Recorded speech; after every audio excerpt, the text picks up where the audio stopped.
Hello and welcome. My name is Leanne and I'm a metalsmith with a business called Leanne Allison Designs, where I design and create jewellery for eco-conscious people and people who want more sustainable options when it comes to their jewellery. So today, while I'm sipping my tea, I'm going to tell you about my decision to scrap a whole section of my collection, like a whole range out of my collection. I'm letting go of it. And I'll talk a bit about how I feel about that and the reasons behind it. So part of the reason that this collection came about, or this range came about, is because I wanted to inject some color into my jewelry. So when you predominantly make sterling silver jewelry, it is easy to kind of fall into the trap of wanting to add extra things and add bright colors and all of those sorts of things. And I had been looking for a way to do that. I am going to admit I've tried sort of 4 or 5 different ways and none of them worked. And this was sort of a bit of a last ditch attempt. So the other reason that it came about is because I kayak a lot with my partner. We go out onto Port Phillip Bay and there's a lot of little coves in sort of the Mount Martha area where we tend to kayak.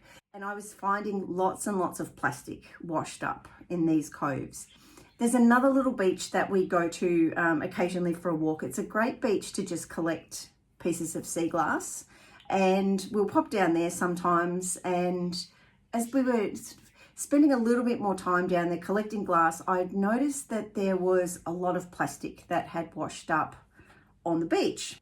And then I noticed that there were lots of pieces of what they call microplastic. So if you don't know what microplastic is, it's pieces of plastic that are between 3 and 5 millimeters in size, really tiny pieces of plastic. So they come in sort of little odd shaped pieces, and they also come in these little sort of round things. Now these are called nurdles.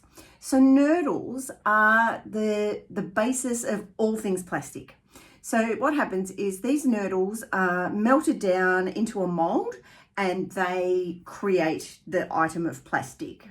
The problem with these nurdles is they're very little and they easily escape the system when they're being processed, and they wash down the drains and they end up in our bays and our oceans and our creeks, and then they wash up on the shore. These other pieces of plastic, they enter the water as a larger piece and it floats around in the water for quite a while. The sun beaming down on it, it starts to break down, it snaps into smaller pieces, and it finally washes up on the beach as a tiny little piece of plastic. So these pieces of plastic are really harmful to the environment, especially wildlife. I mean, animals see these things and they think they're food. I mean, look, that looks pretty yummy to me. I'd have a munch if I was an animal. So they've found microplastics or ocean plastics inside turtles, fish, dolphins, birds, like lots of different animals. I wanted to help clean up, but I also wanted to raise awareness about it. So I decided to incorporate these microplastics into a new collection. I wanted to be able to make the money so that I could then donate some back to places like the Sea Turtle Foundation and Sea Shepherd and places that were doing good work when it came to our animals and waterways and things like that, and ocean cleanup. So I sat down and I started to come up with these ideas, and I'm like, well, how can I incorporate it? So I did a lot of research, and I mean a lot of research, and I found a renewable plant-based resin. So I started creating earrings using molds and this eco-friendly resin, and then embedding the microplastics into these earrings. So I would then design the top to go with it. So that's like the hammered circle, which is one of the big features of my collections in general. Then I wanted something longer, and this organic circle is another one of the earrings that is a big part of my jewellery collection. Then I was able to get enough plastic so that I could make gradients, so like a warm and a cool. There's obviously a matching earring to each of those. Then there were others which were just multicolored. So, and I wanted them to stand out. So I didn't want them to be like all the other resin earrings which just had a shepherd's hook. I wanted them to be different. So I added the different stud at the top to turn them into something a little bit different.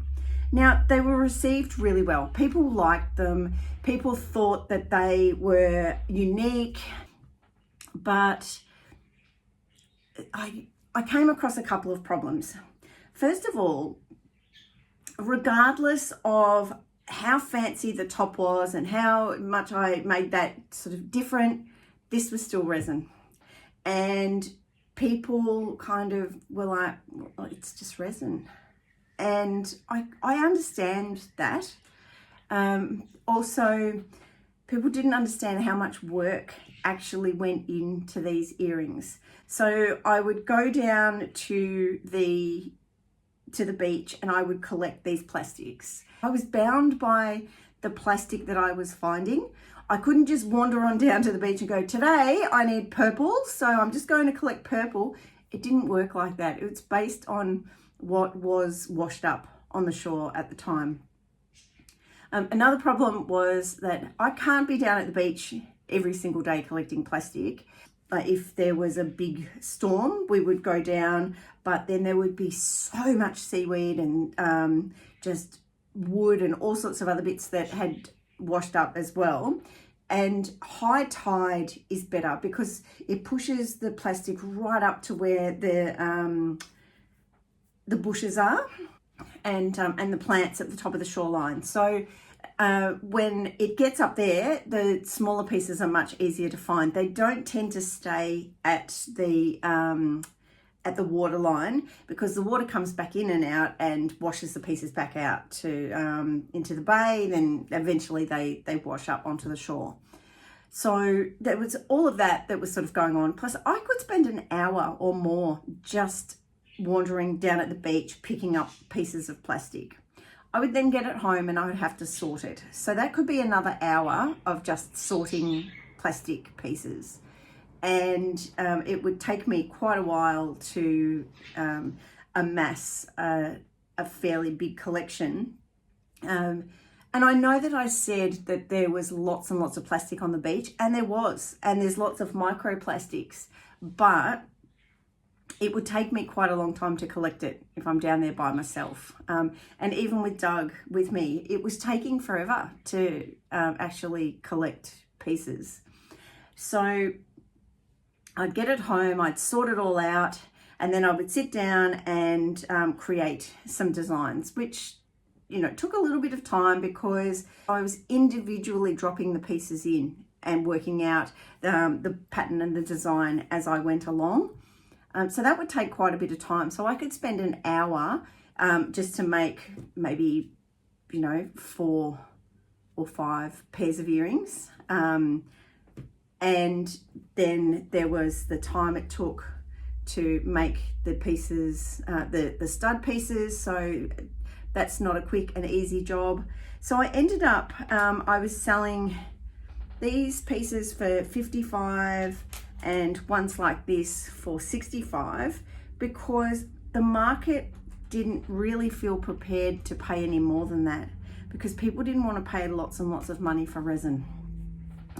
And they didn't care about how much time it was taking me to make these pieces and how much effort went into them. People thought they were a fabulous idea and people thought that they were interesting and fun, but I couldn't find that price point that worked for me so that I was making money, but also so that, and covering my costs and that sort of thing, but that people were kind of willing to pay for a resin earring.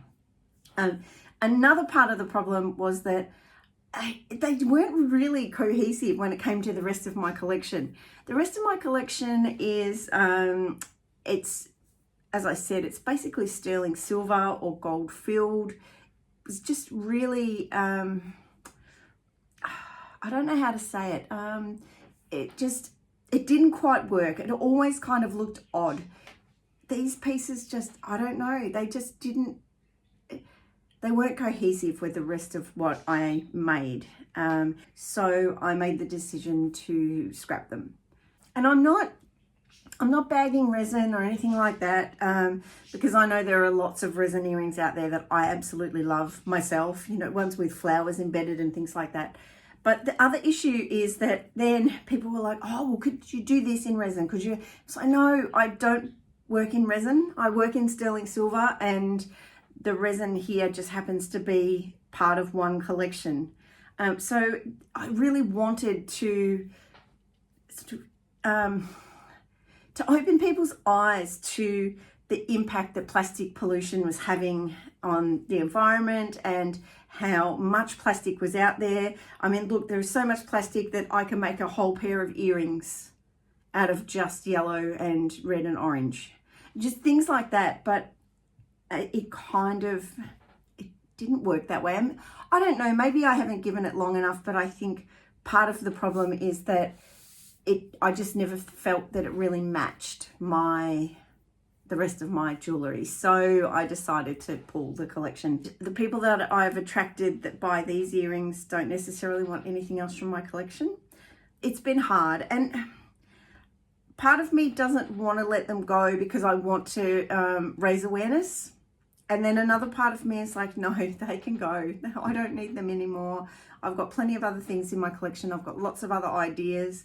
But it was that whole, that wanting to add colour and wanting to help the environment and do all these things that meant that I ended up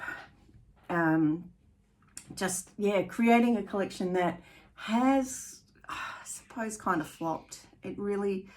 It hasn't been as amazing as I wanted it to be. You know, the people that I really thought would love it haven't necessarily done so. It's just never really taken off, and it takes a lot of work, and the return on investment is quite low. By me wanting to try and make them a little bit more cohesive so that they match the rest of my collection, but also giving them a point of difference, also meant that it kind of priced them too high, I suppose. It is okay to just feel that something doesn't work for you anymore. It's okay to say no and not add things to your collection. And if you find yourself going off on a tangent and wanting to add this, that, and the other, and all these pieces that are not cohesive, maybe get a hobby and do something else that gives you, like, for me, do things that allow me to work with color. So I'm admitting it didn't work. I'm admitting that I need to let it go. I'm a bit sad to let it go, but I have raised money, and that was one of the main reasons for creating this collection. Thanks for listening, and I'll see you in the next video. Bye.